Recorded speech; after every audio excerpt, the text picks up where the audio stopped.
You might be asking yourself, how does the conclave work? So we've brought you to our virtual Sistine Chapel to explain. Yeah, it's under the magnificent painted ceiling by Michelangelo, where the College of Cardinals has held most papal conclaves since 1492. The frescoes on the ceiling were painted in the 1500s, depicting scenes from the Old Testament. They are masterpieces of Renaissance art and include the famous creation of Adam.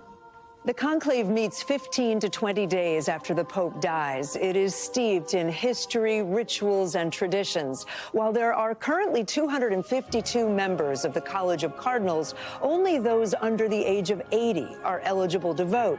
For this conclave, more than 130 cardinals will cast their ballots. The cardinals write their choice on the ballot, disguising their handwriting, then place it in one of these urns. Once each elector swears an oath of secrecy, the cardinals are locked inside, unable to access the outside world until they've chosen a papal successor. The cardinals have to vote on the first day of the conclave, and then they vote 4 times a day until the 5th day of the conclave. That's when they pause for a day of prayer before going back to voting.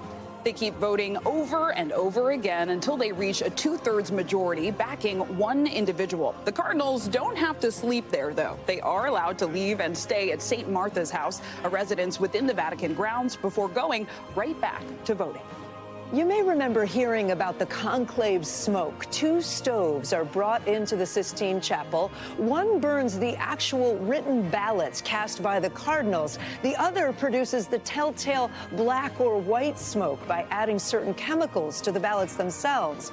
On the days when there's no consensus, the cardinals send up a black smoke signal. But once they've chosen a pope, it's white smoke. Before that smoke signal is sent, though, the dean of the College of Cardinals asks the next pope, do you accept this responsibility? Once he accepts, it's official. The newly elected pope enters the small antechamber within the Sistine Chapel, where he dresses in the white papal vestments and prepares for his new role. The proto-deacon, the most senior cardinal deacon, then steps out onto the central balcony of St. Peter's Basilica overlooking the square and announces in traditional Latin, Habemus Papa. We have a pope, revealing the cardinal's name and the new papal name he has chosen. Then the bells of St. Peter's are rung, announcing to the world the church has a new pope. Thanks for watching. Stay updated about breaking news and top stories on the NBC News app or follow us on social media.